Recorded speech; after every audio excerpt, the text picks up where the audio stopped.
वक्रतुंडं महाकाय सूर्यकोटि संप्रभ निर्विघ्नं कुरु मे देव सर्वकार्येषु सर्वदा। देखिए, आज हम मल्लिकार्जुन का शिव पुराण की कथा, दूसरी ज्योतिर्लिंग का कथा आज हम भेजने जा रहे हैं। आप ध्यानपूर्वक दूसरा ज्योतिर्लिंग के बारे में कथा सुन लीजिएगा। देखिए, कथा कितना बड़ा महत्व होता है। 12 ज्योतिर्लिंगों में एक एक ज्योतिर्लिंग का कथा हम आप लोगों को रोज़ भेजेंगे। कल सोमनाथ का भेजे थे, आज मल्लिकार्जुन का भेज रहे हैं। अब देखिए, दूसरा ज्योतिर्लिंग का कथा हम भेज रहे हैं, उसको आप लोग सुन लीजिएगा कि मल्लिकार्जुन ज्योति किस नाम से, कैसे, किस तरह से पड़ा। देखिए, एक बार भगवान शंकर ने घोषणा कर दी थी, सारे देवता 33 करोड़ देवता इकट्ठे हुए थे, आपस में सब युद्ध लड़ाई करने लगे कि कौन सबसे बड़ा है, कौन सबसे छोटा है, कौन है। तो भगवान कहे ठीक है, इसका प्रमाण यही है कि जो लोग पृथ्वी का परिक्रमा करके आएंगे सबसे पहले, वही सबसे बड़े माने जाएंगे। अब तो जो कार्तिक थे वो सुन लिए, मयूर अपना निकाले, मयूर पर चल दिए और परिक्रमा करने। और कोई हाथी पर, कोई इंद्र हाथी पर, हाथी पर, कोई कुछ पर, तो सब अपना जिस मतलब जिसको जितना जो साधन था, जो वाहन था, सब चल दिए। 33 करोड़ देवी देवता सब अपना परिक्रमा में जुट पड़े। अब बैठ के सारे लोग गए, तो जो अशोक सुंदरी थी, गणेश जी की बहन, वो गणेश जी से पूछ रही थी कि भैया क्या आप नहीं जाएंगे। अब गणेश जी एक पहाड़ के ऊपर बैठ गए, बैठ के सोचने लगे कि मेरा वाहन तो मूषक है, हम कैसे परिक्रमा कर पाएंगे, इतने समय तक हमारा तो मूषक चल ही नहीं पाएगा। अब उसने मन में ही सोचे, गणेश जी तो बुद्धि के देवता है ही हैं, गणेश जी को कौन पा सकता है। बस सोचे, अगर एक आसन लिया, आसन पर खूब बढ़िया शंकर को, पार्वती जी को बैठा दिए। अब बैठाने के बाद दोनों जनी को बैठाए, उसके बाद एक परिक्रमा किए, एक बार पैर छुए, दूसरी बार परिक्रमा किए, 2 बार पैर छुए। ऐसे करते करते 7 परिक्रमा शंकर पार्वती का किए। तो कहें बेटा तुम आज परिक्रमा क्यों कर रहे हो। कहें पृथ्वी के देवता माता होती हैं और देवों के देव महादेव पिता होते हैं। जो पिताजी का पूजा करता है, सारे देवता का पूजा का पुण्य मिल जाता है। और माता का जो परिक्रमा पूजा करता है, पृथ्वी के सारे परिक्रमा का पुण्य मिल जाता है। तो बताइए, माता पिता जब सारे देवतन में सबसे बड़ा होते हैं, तो माता पिता का परिक्रमा करके हम सारे देश के परिक्रमा का, सब पृथ्वी का परिक्रमा का पुण्य पा गए। अब शंकर जी पार्वती जी आपस में मुस्करा रहे थे और सोचे कि गणेश जी तो बहुत बुद्धिमान है। अब सब देवतन में प्रथम गणेश जी को पूजित मान लिए सब। उसके बाद गणेश जी के रिद्धि सिद्धि के पिता है, गणेश जी का दोनों जनी की शादी हुआ, गणेश जी को शुभ लाभ 2 बेटे हो गए। अब जब कार्तिक परिक्रमा करके वापस आया, तो क्या हुआ कि नारद जी पहुंच गए। नारायण नारायण नारायण करते नारद जी कहें कि अभी तुम परिक्रमा कर रहे हो, और गणेश जी प्रथम पूजन में हो गए, गणेश जी का शादी भी हो गया, गणेश जी को 2 बेटे भी हो गए। अब कार्तिक सुने आए, माता पिता का पैर छुए और आंध्र देश पर्वत में 5 पर्वत पर चले गए। अब वहाँ गए, अब कहा हम यही जब मेरा वास होगा, इसी जगह हम रहेंगे। कृष्णा नदी के किनारे पर वो पर्वत है। उसके बाद जब वो पर्वत पर गए, तो वही जगह अपना जुट बना लिए, शंकर जी का, पार्वती जी का मूर्ति बना के दिन रात पूजा करते थे। करते करते अब शंकर पार्वती सोचे कि मेरा बेटा हमसे नाराज़ हो गया है। ठीक है, मेरा बेटा हमसे नाराज़ है, वो नहीं आ सकता, क्या हम ही लोग जा सकते हैं। अब शंकर पार्वती जी गए मल्लिका शैलपुर में, मल्लिकार्जुन में, वहाँ गए। वहाँ मल्लिकार्जुन उनके नाम से पड़ा है, शैलपुर में है वह ज्योतिर्लिंग। वहाँ गए और वहाँ जाने के बाद क्या हुआ कि कार्तिक से मिले। कार्तिक कहें बेटा चलो कैलाश।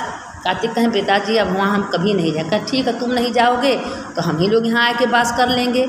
अब वो गणेश उसी जगह पर मल्लिका के रूप में पार्वती और अर्जुन के रूप में भोलेनाथ, दोनों जने वहाँ विराजमान हो गए। अब पूर्णमासी को माता पार्वती जाती हैं, अमावस्या को भोलेनाथ जाते हैं। अब हर अमावस्या को भोलेनाथ जाके कार्तिक से मिलते हैं, हर पूर्णिमा को माता पार्वती जाती हैं। तो मल्लिका अर्जुन का नाम पड़ा पार्वती शंकर से। दोनों लोग वहाँ मल्लिका अर्जुन के रूप में विराजमान हैं। तो लोग कहें जो 12 ज्योतिर्लिंग में मल्लिका अर्जुन पार्वती शंकर के नाम से ज्योतिर्लिंग के रूप में कार्तिक कहें ठीक है, आप लोग अगर यही चाहते हो तो अपना अपना अंश यहाँ दे दीजिए। तो माता पार्वती भोलेनाथ दोनों जने अपना अपना अंश मल्लिका अर्जुन के रूप में स्थापन कर दिए। तो इसीलिए मल्लिका अर्जुन का नाम वहाँ मल्लिका अर्जुन पड़ा है। तो जो मल्लिका अर्जुन बहुत कठिन यात्रा है, जो मल्लिकार्जुन में जाते हैं, वहाँ उनका दर्शन करते हैं, दर्शन मात्र से उनका समस्त पाप नष्ट। देखिए मल्लिकार्जुन का दर्शन कि सिर्फ अमावस्या पूर्णिमा को होता है।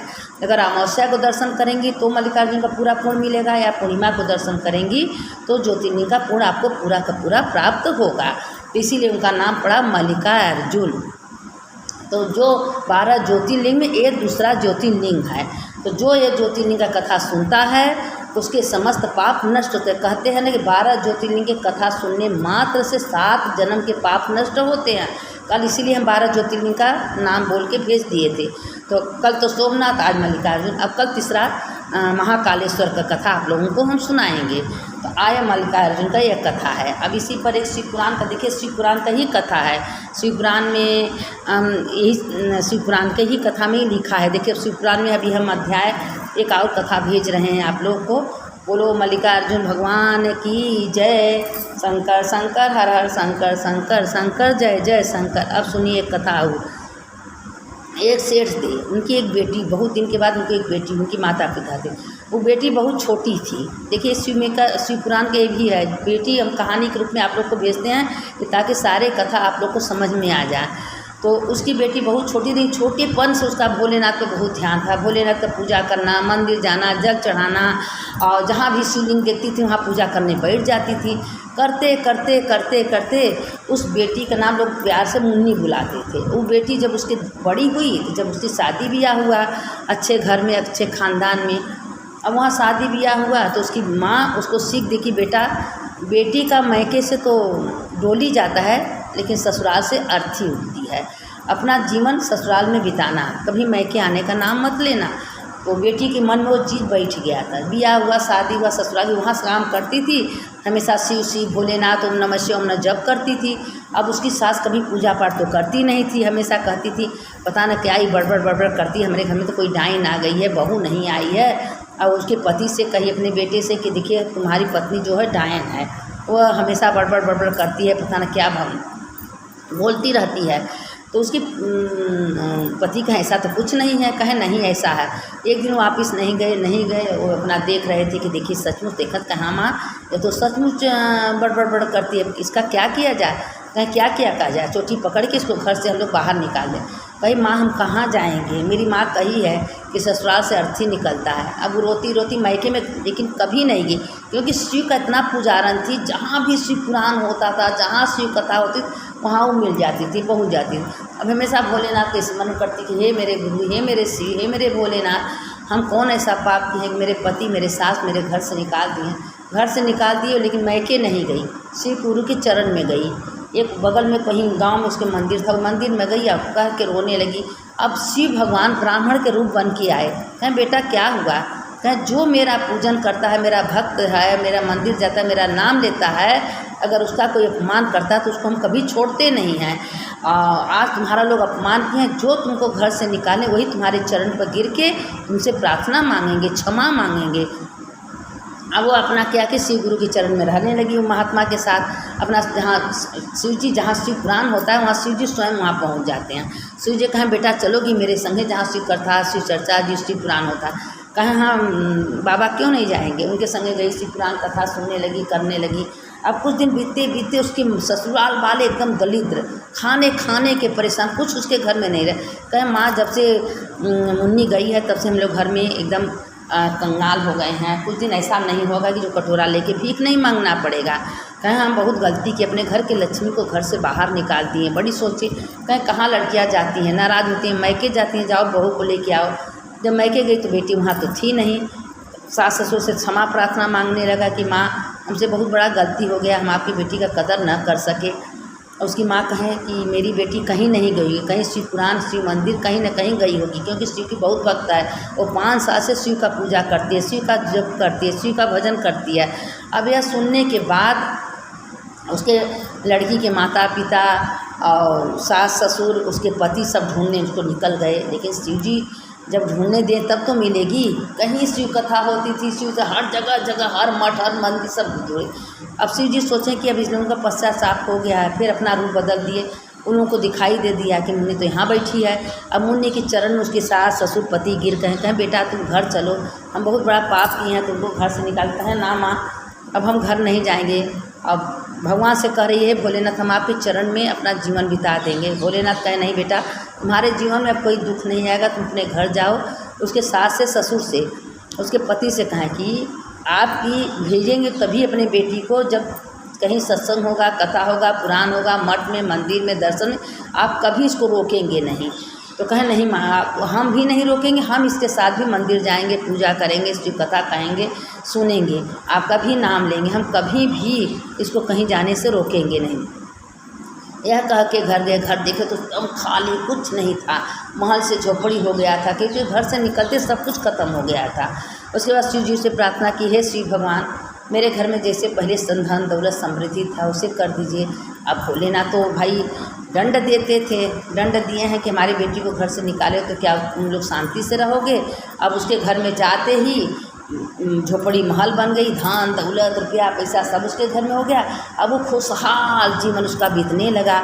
उसके बाद जहाँ सत्संग होता था, कथा होता, जहाँ शिव पुराण होता था, यहाँ चली जाती। उसकी सास उसके पीछे पीछे भी जाती थी।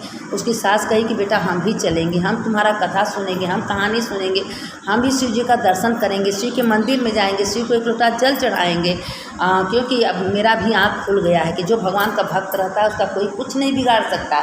तो कहें कि तुम्हारे मन में शिव नहीं बैठे, मेरे मन में भी शिव बैठ गए हैं। अब शिव भगवान, अब शिव भगवान के जो भक्त रहेगा तो क्या शिव भगवान उसको कभी छोड़ेंगे थोड़ी ना, अकेला किसी न किसी रूप में साथ देंगे। अब इसीलिए उसके घर में जब आए तो अपना सत्संग कथा कहने लगी, जाने लगी। उसकी सास भी अच्छी हो गई, ससुर भी अच्छे हो गए, उसके पति भी उसका साथ देने लगे। उस खुशी से उसका जीवन व्यतीत होने लगा। तो देखिए इस कथा कहानी का क्या अर्थ है कि समझने का यह मतलब है कि जो भगवान के भक्त में लीन हो जाएगा, भगवान का कथा चर्चा पूजा शिव आराधना करता है, उसके घर में कभी दुख मुसीबत नहीं आता। वो हमेशा शिव जी अपने ऊपर ले लेते हैं। इसीलिए अपना तन मन धन सब शिव जी को सौंप दो। सोचो कि सब शिव जी का ही है। शिव जी हमको रहने के दिए, हमको खाने के दिए हैं, हमको शिव जी पहनने को दे रहे हैं, सारे शिव जी आपको सुख सुविधा दिए हैं। तो शिव जी को सौंप दो और कि मेरा कुछ नहीं है, मैं खाली हाथ आए खाली हाथ जाए, सब भगवान है, उनका यूज करो, पहनो ओढ़ो खाओ पियो खूब अच्छे से रहो। और जाने लेंगे भगवान सब ले लेंगे। हाय हाय करना नहीं चाहिए। जो हाय हाय करके बचाता है, मेरा तेरा करता है, वह भगवान कहते मेरा ही दिया और हम ही को कंजूसी कर रहे हैं। तो इसीलिए कभी कंजूसी नहीं करना चाहिए। जो भगवान आपके दिए हैं उसका खूब अच्छे से सदुपयोग करना चाहिए। खूब अच्छे से खाइए पिए, आराम से मस्त रहिए। अब भोलेनाथ उसी में खुश रहते हैं। भोलेनाथ को क्या चाहिए? भोलेनाथ कहते हैं एक पग मेरे आगे बढ़ाए के तो देखो मैं 10 पग बढ़ाने के लिए तैयार हूँ। लेकिन लोग सोचते हैं कि पूजा करना मंदिर जाना बहुत व्यर्थ है। व्यर्थ कुछ नहीं होता। जैसे पाप व्यर्थ नहीं होता वैसे पुण्य व्यर्थ नहीं होता है। आज विश्वनाथ जी को जा रही है, मंदिर जा रही हैं, कहीं भी जा रही हैं, घर में पूजा कर रही हैं, अब भगवान का जब पूजा करें, भगवान को एक लोटा जल चढ़ा रही हैं, तो भी आपका व्यर्थ नहीं जाएगा। सुनने वाले की जय, सुनाने वाले की जय। शंकर शंकर हर हर शंकर, शंकर शंकर जय जय शंकर, शंकर हर हर शंकर, शंकर शंकर जय जय शंकर। मंगल भवन या मंगलहारी, उमा जपत यही त्रिपुरारी। सुनने वाले की जय, सुनाने वाले की जय।